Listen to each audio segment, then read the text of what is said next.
New at 5, we will have to deal with the mess of the North Split construction for a few more months. Unfortunately, right? NDOT today confirms the span that has been shut down for nearly 2 years won't reopen until spring. News 8's Camila Fernandez explains why.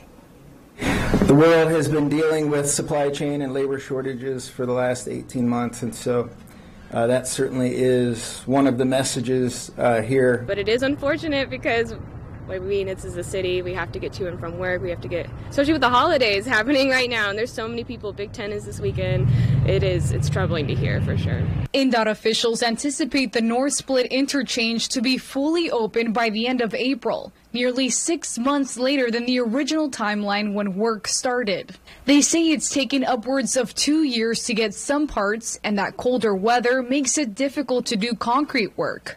We've had all kinds of different supplies, parts, and materials kind of challenges.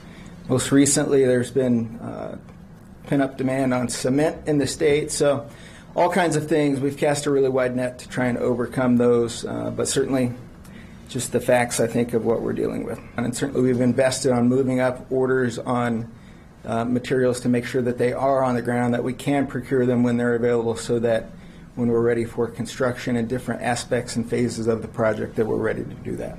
NDOT officials say all bridge decks construction and asphalt paving will be complete by the end of this month. In the winter, Ohio Street will also reopen, not the ramp. A reminder, kind of what the public will be getting for this. This is a interchange that produced over 300 crashes every year, almost one a day. If you do the math, right? Not quite, but almost one a day. But we feel like we are kind of in the final kick, the final phases of trying to get this thing behind us, and so we'll work diligently to give back as much ground as we possibly can as soon as we can. I don't want to wait until April to be able to get to work on time. I was slightly late today, about 5 minutes, and I left the house early, so that was great. Aesthetic work and local street paving are also planned for next year. In Indianapolis, Camila Fernandez, Wish TV, wishtv.com, and follow us on Facebook.